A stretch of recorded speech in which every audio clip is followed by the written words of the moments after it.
बंधु माने शुक्रवार दिन 2टी लवंग एवं 3 खंड कर्पूर सह जड़ित एही उपायटी निश्चित भाବରେ करंतु जाकि आपनको राति समय करने को पड़िबो। एही उपायटी आपनको जीवनर गतिपथ को संपूर्ण भाବରେ परिवर्तन करिदेबो। सेतेबेले समग्र ब्रह्मांडर शक्तिर एक शक्तिशाली उष्मता परिव्याप्त हेबो। शक्तिर एक नूतन लहरी उभा हेबो। आपनको जीवन रे लागि रहिथिबा जेकोनोसी बाधा जेकोनोसी समस्या दूर होइजिब। बंधु माने आजिर दुनिया रे निश्चित भावरे अनेक व्यक्ति गभीर भावरे क्लांत अनुभव करुछंती। यह केवल शारीरिक क्लांति नुहे, यह मनर क्लांति, आत्मार एक क्लांति। आपणक मध्यरु अनेकंक पई आपणकर मासिक परिवार खर्च को मध्य भरणा करिबा एक संघर्ष परि मने हुए। ईएमआई देबाकू पड़ी थाए, भड़ा देबाकू पड़ी थाए, पिला मानकर स्कूल फी भरिबाकू पड़ी थाए एवं मास शेष रे आपणकर पॉकेट संपूर्ण खाली पड़ी जाए। आपण कठिन परिश्रम करती, दिन राति परिश्रम करती, तथापि आपणकर एते चेष्टा सत्वे मध्य टंका आपणक हाथ रे रहे नाही। आपण केबे भाबिछंती कि आपणकर अनेकंक पई ऋणर भारी बोझ रहिछि। आपण काहाठारु टंका ऋण नेइथिबे, एहाकु शीघ्र परिशोध करिबा पई संपूर्ण भाबरे इच्छुक, तथापि आपण ऋण सुझिबाकु समर्थ होई पारंती नाही। राति रे आपण भल भाबरे सोई पारंती नाही। अनेक प्रकारर चिंता आपणको भारी करि दिए। आपण आर्थिक चिंतारे बुड़ी रही थांती। केतेबेले घरे वास्तु दोष थाए तो पुणी केतेबेले घर कुदृष्टिर प्रभाव रही थाए। ए सबु किछिर प्रभाव रे आपणक जीवन रे जिनिस गुड़िक भूल हेबारे लागे, किंतु भयभीत होंतु नाही, कारण भगवान शिवंक कृपा ए समस्त बाधा ठारू बहुत बड़। घर विषय कहिबाको गले आज केते घर प्रकृत रे शांति अनुपस्थित अछि। स्वामी एवं स्त्री मध्य प्रत्येक दिन झगड़ा लगुछि। पिला माने सेमानंकर पितामातांकर कथा सुनु नाहंती। एक अद्भुत भारी परिवेश घरे व्यापी जाउछि। अतिथि आसिले अस्थिर अनुभव हेउछि एवं परिवारर सदस्य माने बाहर को गले मध्य समान भावरे अस्थिर हेउछि। सबु पार्श्वर एक अदृश्य चाप पड़ुछि। बंधु माने एहा नकारात्मक शक्तिर प्रभाव।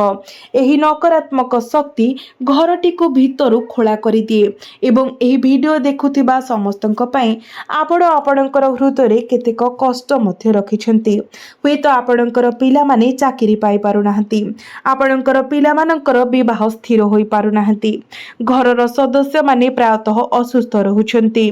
आपण प्रत्येक दिन प्रार्थना करिबा पई शीघ्र उठी मंदिर दर्शन करुछंती, उपवास करुछंती, तथापि प्रायतः एपरि अनुभव हुए जेपरि भगवान आपणकर डाक शुणु नाहंती। तेबे मने रखंतु आपणकर भक्ति व्यर्थ होई नाही। भगवान प्रत्येक प्रार्थना शुणती। केतेबेले विलंब हुए, किंतु आशा हरंतु नाही। बंधु माने जो माने भल भाबरे शिक्षित कठिन परिश्रम करिसेंती तथापि निजको कोनोसी स्थान रे फसी रहितिबा परि पांती। आपण किछि इंटरव्यू दियंती, किंतु सबु बेले किछि एपरि घटे जहा जिनिस गुडी को काम करिबारे बाधा दिए। आपण एक व्यवसाय आरंभ करंती, किंतु आपणको क्षतिर सामना करिबाको पड़े। तो एभली जहा किछि समस्या रही से सबु को दूर करिबा पाई आपण अटल विश्वास एवं ईश्वरंक उपरे प्रकृत श्रद्धा एवं भक्ति रखी केवल 2टी लवंग एवं 3टी कर्पूरर एही महा उपाय निश्चित भावरे पालन करंतु। एहार चमत्कारी प्रभाव आपण निश्चित भावरे आपणकर जीवन रे देखिबाको पाइबे। तो बंधु माने आज मु आपणको जो उपायटी कहिबाको जाउछि ताहा आपणको राति रे सोइबा पूर्वरु करिबाको पड़िबो। आपणको 2टी लवंग एवं 3टी कर्पूर नेबा पई पड़िबो, कारण 2 एवं 3 ए संख्यार विशेष महत्व रहिछि। बंधु माने जेतेबेले आमे भगवान भोलाशंकर को लवंग अर्पण करू, आमे तांको भितरे से शक्ति जागृत करू जहाँ आम जीवनर समस्त नकारात्मकता को जाली दे पाउंस करि दिए। लंबकरे यूजेनल नामक एक अनन्य रासायनिक यौगिक थाए जहाँ नकारात्मक शक्ति को निरपेक्ष करि थाए। जोठारे लवंग पोड़ा जाए सेठिरे परिवेश शुद्ध होई जाए, घर भितरे वायु शुद्ध हुए एवं जेतेबेले वायु पवित्र हुए जनकर चिंताधारा स्पष्ट हो जाए ଏବଂ ଯେତେବେଳେ ଜଣଙ୍କର ଚିନ୍ତାଧାରା ସ୍ପଷ୍ଟ ହୁଏ ସେତେବେଳେ ଜଣେ ସଠିକ୍ ନିଷ୍ପତ୍ତି ନେଇପାରେ ଏବଂ ଯେତେବେଳେ ନିଷ୍ପତ୍ତି ସଠିକ୍ ହୁଏ ଜୀବନ ମଧ୍ୟ ପରିବର୍ତ୍ତନ ହୁଏ। ଏବଂ 2ଟି ଲବଙ୍ଗ ବିଷୟରେ ଏହି ସଂଖ୍ୟା ମଧ୍ୟ ଗୁରୁତ୍ୱ ବହନ କରେ। ସଂଖ୍ୟା 2 ଏକ ଯୋଡ଼ିକୁ ପ୍ରତୀକ କରେ। 2ଟି ଶିବ ଏବଂ ଶକ୍ତିକୁ ପ୍ରତିନିଧିତ୍ୱ କରେ। ପୁରୁଷ ଏବଂ ସ୍ତ୍ରୀର ମିଳନକୁ ସୂଚିତ କରେ। ଦିନ ଏବଂ ରାତି ମଧ୍ୟରେ ସନ୍ତୁଳନକୁ ରକ୍ଷା କରେ। ଯେତେବେଳେ ଆମେ 2ଟି ଲବଙ୍ଗ ଅର୍ପଣ କରୁ ଆମେ ଆମ ଜୀବନରେ ସନ୍ତୁଳନ ଖୋଜୁଛୁ, ଏକ ସନ୍ତୁଳନ ଯାହା ସୁଖ ଏବଂ ଶାନ୍ତି ଆଣିବ। ଏବେ ଆସନ୍ତୁ କର୍ପୂର ବିଷୟରେ କଥା ହେବା। କର୍ପୂରକୁ ପୂଜାରେ ବ୍ୟବହୃତ ସବୁଠାରୁ ପବିତ୍ର ସାମଗ୍ରୀ ମଧ୍ୟରୁ ଗୋଟିଏ ବୋଲି ମାନାଯାଇଥାଏ। ଯେତେବେଳେ କର୍ପୂର ଜଳେ ଏହା ସମ୍ପୂର୍ଣ୍ଣ ଜଳେ, ପାଉଁଶର ଗୋଟିଏ ବିନ୍ଦୁ ମଧ୍ୟ ରହେ ନାହିଁ। କର୍ପୂରର ପ୍ରକୃତି ଏହିପରି ଏବଂ ଏଥିରେ ଏହାର ବାର୍ତ୍ତା ରହିଛି ଆପଣଙ୍କର ଅହଙ୍କାରକୁ ସମ୍ପୂର୍ଣ୍ଣ ଭାବରେ ଜାଳି ଦିଅନ୍ତୁ, ଯାହା ପୁରୁଣା, ନକାରାତ୍ମକ କିମ୍ବା କ୍ଷତିକାରକ। ଏହାକୁ ସମ୍ପୂର୍ଣ୍ଣ ଭାବରେ ଜାଳି ଦିଅନ୍ତୁ, ଯେମିତି କୌଣସି ଚିହ୍ନ ମଧ୍ୟ ନ ରହେ। ଶାସ୍ତ୍ରରେ କର୍ପୂରକୁ ଭଗବାନ ଶିବଙ୍କର ଆରତି ସମୟରେ କର୍ପୂର ଜାଳିବା ଏକ ଅତ୍ୟାବଶ୍ୟକ ଅଭ୍ୟାସ ଭାବରେ ବିବେଚନା କରାଯାଏ, କାରଣ କର୍ପୂର ଜାଳିବା ଦ୍ୱାରା ନିର୍ଗତ ଧୂଆଁ ବାୟୁମଣ୍ଡଳକୁ ପବିତ୍ର କରେ। ଶାରୀରିକ ଏବଂ ଆଧ୍ୟାତ୍ମିକ ଭାବରେ ଯେଉଁଠାରେ କର୍ପୂର ଜଳିଥାଏ ସେଠାରେ ଦେବତାମାନେ ବାସ କରନ୍ତି ବୋଲି ମାନାଯାଏ। ଏବଂ ଏବେ କର୍ପୂରର 3ଟି ଖଣ୍ଡ ବିଷୟରେ। ସଂଖ୍ୟା 3 ଦିବ୍ୟ ତ୍ରିମୂର୍ତ୍ତି ବ୍ରହ୍ମା, ବିଷ୍ଣୁ ଏବଂ ମହେଶ୍ୱରଙ୍କୁ ପ୍ରତିନିଧିତ୍ୱ କରେ। 3ଟି ସୃଷ୍ଟି, ସଂରକ୍ଷଣ ଏବଂ ବିନାଶକୁ ପ୍ରତିନିଧିତ୍ୱ କରେ। ଅତୀତ, ଭବିଷ୍ୟତ ଏବଂ ବର୍ତ୍ତମାନକୁ ପ୍ରତିନିଧିତ୍ୱ କରେ। ଶରୀର, ମନ ଏବଂ ଧନକୁ ମୂର୍ତ୍ତିମନ୍ତ କରେ। ଯେତେବେଳେ ଆପଣ 3ଟି କର୍ପୂର ଜାଳନ୍ତି ଆପଣ 3ଟି ଜଗତର ମିଳିତ ଶକ୍ତିକୁ ବ୍ୟବହାର କରୁଛନ୍ତି। ତେଣୁ 2ଟି ଲବଙ୍ଗ ଏବଂ 3ଟି କର୍ପୂର 5 ସହିତ ସମାନ, ଯାହାକି ପଞ୍ଚତତ୍ତ୍ୱ ପୃଥିବୀ, ଜଳ, ଅଗ୍ନି, ବାୟୁ ଏବଂ ଅନ୍ତରିକ୍ଷକୁ ପ୍ରତିନିଧିତ୍ୱ କରେ। ଯେତେବେଳେ ଆପଣଙ୍କର ଆଧ୍ୟାତ୍ମିକ ପ୍ରତିକାର କିମ୍ବା ପୂଜାପାଠ 5 ସଂଖ୍ୟା ସହିତ ଜଡ଼ିତ ହୁଏ ଏହା ଏହି 5ଟି ଉପାଦାନକୁ ସମନ୍ୱିତ କରିବାରେ ସାହାଯ୍ୟ କରେ। ଏବଂ ଯେତେବେଳେ 5ଟି ଉପାଦାନ ସମ୍ପୂର୍ଣ୍ଣ ସନ୍ତୁଳନରେ ଥାଏ କୌଣସି ପ୍ରକାରର କୌଣସି ପ୍ରତିବନ୍ଧକ ଆପଣଙ୍କ ରାସ୍ତାରେ ଠିଆ ହୋଇପାରିବ ନାହିଁ। ଏବେ ଆପଣ ପଚାରି ପାରନ୍ତି ଏହି ଉପାୟଟି କାହିଁକି ରାତିରେ କରାଯିବ? ବନ୍ଧୁମାନେ, ରାତି ହେଉଛି ଏକ ବିଶାଳ ଶକ୍ତିର ସମୟ। ଆୟୁର୍ବେଦ ଏବଂ ଜ୍ୟୋତିଷ ଉଭୟ ରାତିର ମହତ୍ତ୍ୱ ଉପରେ ଗୁରୁତ୍ୱ ଆରୋପ କରି କହିଛନ୍ତି। ରାତିରେ କରାଯାଇଥିବା ପୂଜା ଏବଂ ଆଧ୍ୟାତ୍ମିକ ଉପଚାର ଅସାଧାରଣ ଭାବରେ ପ୍ରଭାବଶାଳୀ ଫଳାଫଳ ପ୍ରଦାନ କରେ, କାରଣ ରାତିରେ ପରିବେଶର ଶବ୍ଦ ଏବଂ ବିଭ୍ରାନ୍ତି ହ୍ରାସ ପାଏ, ମନ ଶାନ୍ତ ଏବଂ ସ୍ଥିର ହୋଇଯାଏ। ଏବଂ ଯେତେବେଳେ ମନ ଶାନ୍ତ ଥାଏ ଆପଣଙ୍କର ବିଶ୍ୱାସ ଏବଂ ଆପଣଙ୍କର ସଂକଳ୍ପ କୌଣସି ବାଧା ବିନା ସିଧାସଳଖ ଈଶ୍ୱରଙ୍କର ପାଖରେ ପହଞ୍ଚିଥାଏ। ତ ବନ୍ଧୁମାନେ, ଏହି ଉପାୟଟିକୁ ଆପଣ ସନ୍ଧ୍ୟା 6ଟାରୁ 7ଟା ମଧ୍ୟରେ କିମ୍ବା ରାତି 8ଟାରୁ 9ଟା ମଧ୍ୟରେ କରିନେବା ଉଚିତ। ଆପଣ ଯେତେବେଳେ ଏହି ଉପାୟଟି କରୁଛନ୍ତି ସେତେବେଳେ ପୂର୍ବ କିମ୍ବା ଉତ୍ତର ଦିଗକୁ ମୁଖ କରି ବସିଯାଆନ୍ତୁ। ତାପରେ 2ଟି ଲବଙ୍ଗ ଏବଂ 3ଟି କର୍ପୂର ନିଅନ୍ତୁ ଏବଂ ଗୋଟିଏ ଛୋଟିଆ ମାଟି ଦୀପ ନିଅନ୍ତୁ। ତାକୁ ଘିଅ କିମ୍ବା ତେଲ ଦ୍ୱାରା ଜାଳନ୍ତୁ। ପ୍ରଥମେ ଆପଣ ଦୀପ ଜାଳନ୍ତୁ। ଏହା ଜାଳିବା ସମୟରେ ଆପଣ ନୀରବରେ ଆପଣଙ୍କର ହୃଦୟରେ ଈଶ୍ୱରଙ୍କୁ ପ୍ରାର୍ଥନା କରନ୍ତୁ, ହେ ଈଶ୍ୱର, ମୁଁ ଏହି ପବିତ୍ର ଜ୍ୱାଳା, ଏହି ଆଲୋକ ଆପଣଙ୍କର ଦିବ୍ୟ ଚରଣରେ ସମର୍ପିତ କରୁଛି। ଏହାପରେ ଆପଣଙ୍କର ହାତ ପାପୁଲିକୁ ଏକତ୍ର କରି ଶ୍ରଦ୍ଧାରେ ଯୋଡ଼ନ୍ତୁ ଏବଂ ଈଶ୍ୱରଙ୍କୁ ଧ୍ୟାନ କରନ୍ତୁ। ଆପଣଙ୍କର କୁଳଦେବଦେବୀ କିମ୍ବା ଆପଣ ଯେଉଁ ଈଶ୍ୱରଙ୍କୁ ଅଧିକ ଭକ୍ତି କରନ୍ତି। ଏହାପରେ ଆପଣଙ୍କର ଆଖି ବନ୍ଦ କରନ୍ତୁ ଏବଂ ତାଙ୍କୁ କଳ୍ପନା କରନ୍ତୁ। ତାପରେ ଏହା କଳ୍ପନା କରନ୍ତୁ ଯେ ଈଶ୍ୱରଙ୍କର ଆଖି ଖୋଲା ଅଛି ଏବଂ ସିଧାସଳଖ ସେ ଆପଣଙ୍କୁ ଚାହିଁଛନ୍ତି, ସେ ଆପଣଙ୍କୁ ଦେଖୁଛନ୍ତି। ଏହାପରେ ଗୋଟିଏ ପରେ ଗୋଟିଏ 3ଟି କର୍ପୂର ଜଳାନ୍ତୁ। ଯେତେବେଳେ ଆପଣ ପ୍ରଥମ କର୍ପୂର ଜଳାଇବେ ଆପଣ ଅନ୍ତରରେ କୁହନ୍ତୁ, ହେ ଈଶ୍ୱର, ମୋ ଜୀବନରୁ ଦାରିଦ୍ର୍ୟ ଏବଂ ଅଭାବକୁ ଜଳାଇ ଦିଅ। ତାପରେ ଯେତେବେଳେ ଦ୍ୱିତୀୟ କର୍ପୂର ଜଳାଇବେ ସେତେବେଳେ କୁହନ୍ତୁ, ହେ ଈଶ୍ୱର, ମୋ ଘରୁ ନକାରାତ୍ମକତାକୁ ଜଳାଇ ଦିଅ।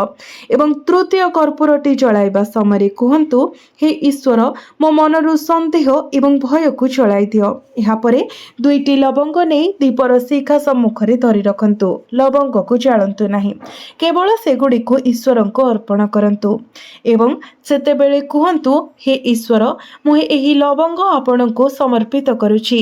जेपरि सेमानंकर सुगंध चारिआडे व्यापी जाए सेपरि मोर घरे सुख एवं समृद्धि व्यापी जाऊ।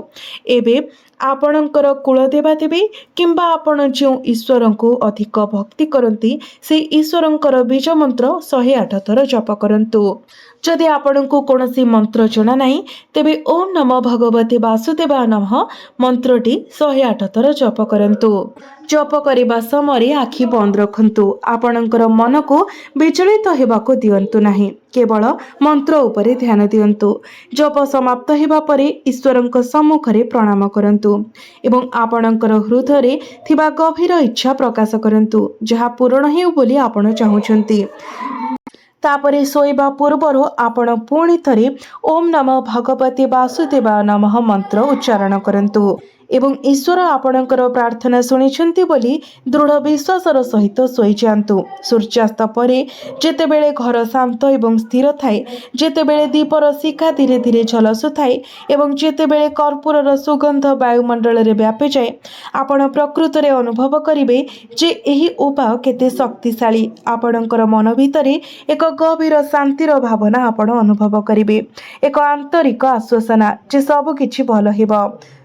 आपण आउ एक उपाय मध्य करि पारिबे। सेथिपाई गोटे छोटिया पात्र नियंतु, सेथिरे अल्प लूण भरी नियंतु, अल्प परिमाण रे हळदी मिसांतु एवं तापरे एई मिश्रण रे एक छोट अंश आपणक घरर प्रत्येक कोण रे विशेष करी कोठरीर चारि कोण रे एवं द्वारर उभय पार्श्व रे रखंतु।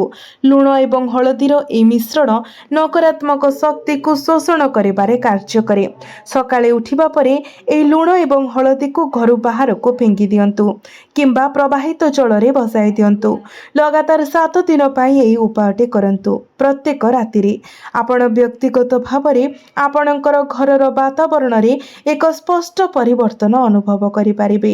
एहा व्यतीत धन आकर्षण करिबा पाई आपण शुक्रवार दिन राति रे एक धला रंगर कागज नियंतु, ता उपरे हळदी पेस्ट किंबा केसर व्यवहार करी एथिरे पवित्र अक्षर श्री लेखंतु। एही कागज को आपणकर वॉलेट भितरे किंबा आपणकर धन रखुतबा स्थान रे रखंतु। एहा सहित मां लक्ष्मीकर प्रतिमूर्ति सम्मुखरे एक दीप जलांतु एवं ओम श्री महालक्ष्मी नमः एही मंत्र को 21 थर जप करंतु। आपण शुक्रवार राति रे एही प्रतिकार करिबा द्वारा आर्थिक बाधा दूर होइथाय एवं धन प्रवाह पाई नूतन रास्ता खोली जाइथाय। तेबे बंधु माने ए छोट छोट प्रतिकार गुड़िक आपणकर जीवन रे बहुत बड़ परिवर्तन आनिबार क्षमता रखे। आपण को केवल संपूर्ण विश्वास एवं श्रद्धा एवं भक्तिर सहित एहाको करिबार अछि। तेबे जाई आपण एहार चमत्कारी प्रभाव आपणकर जीवन रे देखिबाको पाइबे। मने रखंतु आपण जेतेबेले एही उपाय करूछंती घर को स्वच्छ एवं पवित्र रखंतु, निजर मन को पवित्र रखंतु। एही दिन तामसिक खाद्य ठारू दूरेई रखंतु, कली झगड़ा जुक्ति तर्क मिछ ठारू दूरेई रहंतु एवं एही दिन जदि पारुछंती ब्रह्मचर्य व्रतर पालन करंतु। आपणको अधिक मात्रा रे शुभ फल प्राप्ति हेबो। तेबे बंधु माने जदि एही भिडियोटी आपणको भल लागि थाए तो भिडियोटी को लाइक करी चैनल टी को सब्सक्राइब करि देबे एवं कमेंट बॉक्स रे जय मां लक्ष्मी जय श्री विष्णु अवश्य लिखिबे।